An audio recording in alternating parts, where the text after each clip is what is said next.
Terima kasih banyak. Oh ini ya, tadi yang disebut sebenarnya gitu. Ini boleh ceritakan proses seperti apa Kak Dodo? Baik, jadi berawal dari tanggal 21 jam 4 sore kira-kira kita ke Rumah Sakit Brawijaya ini untuk melakukan CTG. Jadi CTG itu rekam jantung buat janin.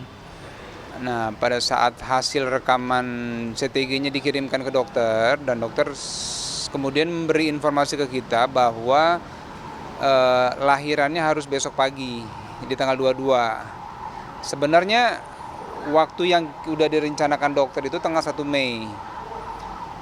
Tapi karena memang kondisi kehamilan Ica mengharuskan lebih cepat ya karena prosesnya mau sesar. Jadilah di tanggal 22 pagi jam 6 pagi. Nah, sejak kita datang ke rumah sakit ini sampai selesai proses rekam jantung itu nggak pulang lagi. Kita langsung nginep Ica di sini. Pagi jam 5 udah siap-siap, jam 6 tindakan sesarnya. 6:30 sudah lahir. Sudah lahir, alhamdulillah perempuan. Beratnya 3,6, panjangnya 48. Berarti ini lebih cepat daripada HPL ya? Lebih cepat daripada HPL, betul. Mungkin pertimbangan dokter apa sih Kak Dodo? Anak pertama, kedua sesar ya, dan memang konsultasi kita sama dokter beberapa catatan dari dokter memang mengarah untuk sesar gitu. Nah, pada saat itu memang ya kita mengikuti apa yang disarankan dokter. Termasuk tanggal lahirnya pun sebenarnya kita serahkan ke dokter kapan tanggal terbaik karena kan harus mencukupi berat badan, harus mencukupi minggunya gitu. Nah, ini minggunya agak berkurang sedikit tapi secara berat sudah cukup. Nah, makanya pada saat lahir berat 3,6 itu sebenarnya sudah sesuai dengan apa namanya ya, ukuran standar lah gitu ya untuk dia bisa dilahirkan. Ini kan berarti lebih cepat. Sebelumnya ada kekhawatiran nggak sih? Karena kan langsung bisa dibilang ditembak dokter langsung Hmm. dilahirkan kayak gitu. Betul, jadi pada saat kita ke rumah sakit ini kita nggak bawa persiapan apapun. Sementara Ica mau izin pulang aja udah nggak boleh katanya. Karena mulai Ica masuk di tanggal 21 itu semua proses persiapan menuju operasinya sudah dilakukan gitu ya. Ya memang kalau namanya kehamilan kan nggak bisa diatur-atur sama kita gitu ya. Semua tergantung kondisi janin, kondisi kehamilan dan juga pertimbangan dari dokter secara medis. Dan ya kalau kita mengikuti aja apapun yang disarankan sama dokter, kita coba ikuti karena menurut kami ya dokter selama ini dari anak pertama, anak kedua sampai yang ketiga ini yang memberikan saran yang terbaik lah gitu. Berarti mungkin ada keadaan darurat apa mungkin yang dialami Kak Ica atau juga yang dirasakan sebenarnya apa sih? Ya memang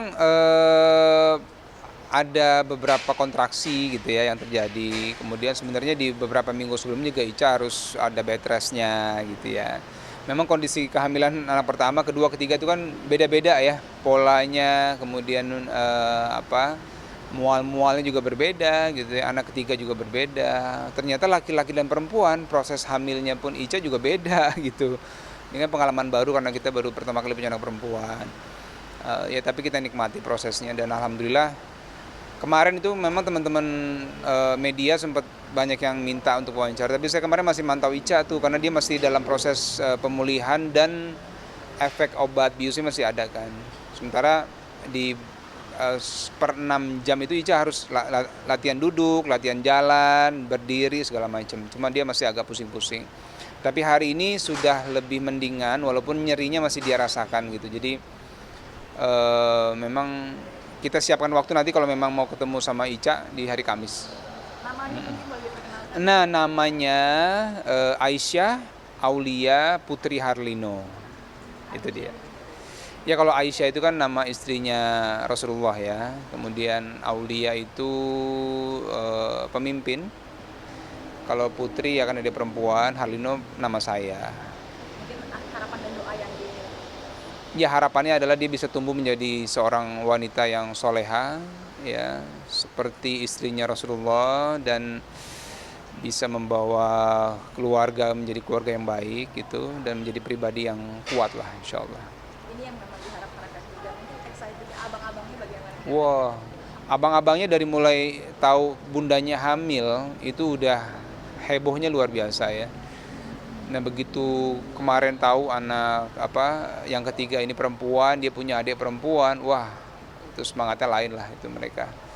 Cuma kan kalau masih bayi banget kan kita belum kasih izin untuk abang-abangnya gendong ya, takut nanti kenapa-napa gitu. Jadi dia cuma usap-usap aja kakinya, usap-usap perutnya gitu.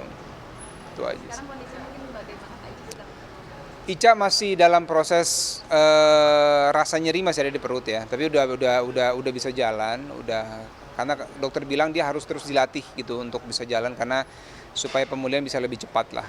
Besok insya Allah sih sudah bisa ya 90% lebih baik lah. Makanya Kamis itu waktu yang tepat untuk kalau nanti Ica mau wawancara, nah di hari Kamis insya Allah bisa ketemu sama Ica. Itu bagaimana nih akhirnya memiliki anak perempuan, bahkan lebih protek kan sebagai ayah? Saya banyak bertanya sama teman-teman, sama kakak saya yang punya anak perempuan ya, bagaimana mempunyai anak perempuan. Ternyata ada yang bilang ikatannya lebih kuat sama ayahnya. Kemudian memang harus lebih memprotek anaknya dan nanti anaknya pun akan lebih sayang sama ayahnya jauh ketimbang ibunya, katanya seperti itu ya. Ya kalau saya sih intinya berusaha sebaik mungkin lah ya, sebagai ayah sebaik mungkin menjaga, memberikan kasih sayang, perhatian yang terbaik lah. Bukan hanya ke yang ke nomor 3, 1, 2 juga, jadi semuanya harus tanggung jawab saya. Udah mulai ngasih pengertian belum sih ke abang? Mungkin membagi tugas untuk menjaga adik perempuan dari ibu. Betul, jadi dokter sebenarnya dari mulai Ica hamil masuk bulan ke-7 udah bilang bahwa mulai dari sekarang tuh kakak-kakaknya sudah dikasih andil untuk juga punya peran lah bantuin ibunya supaya dia punya rasa sayang juga sama adiknya gitu, supaya nggak ada kecemburuan dan sebagainya. Ya sekarang misalnya adiknya butuh ya ngambilin lap atau ngambilin tisu atau ngambilin apalah gitu ya yang sekiranya dia punya peran juga gitu untuk jagain adiknya gitu ya. Jadi ya pelan-pelan nanti semakin besar umur adiknya mungkin akan lebih banyak lagi yang bisa dilakuin sama abang-abangnya. Terakhir mungkin Kak Duda, Ya. ini juga ada andil nggak sih dari abang-abangnya pemilihan nama? Gitu. Betul, pemilihan nama ini kita berembuk nih berempat ya. Saya, Ica, Rendra, Malik maunya namanya siapa. Kemudian pada saat udah kita tanya, Aisyah itu dari Rendra. Nah, kalau Malik namanya Deru katanya, adik baru. Tapi kan nggak mungkin kita masukin kan.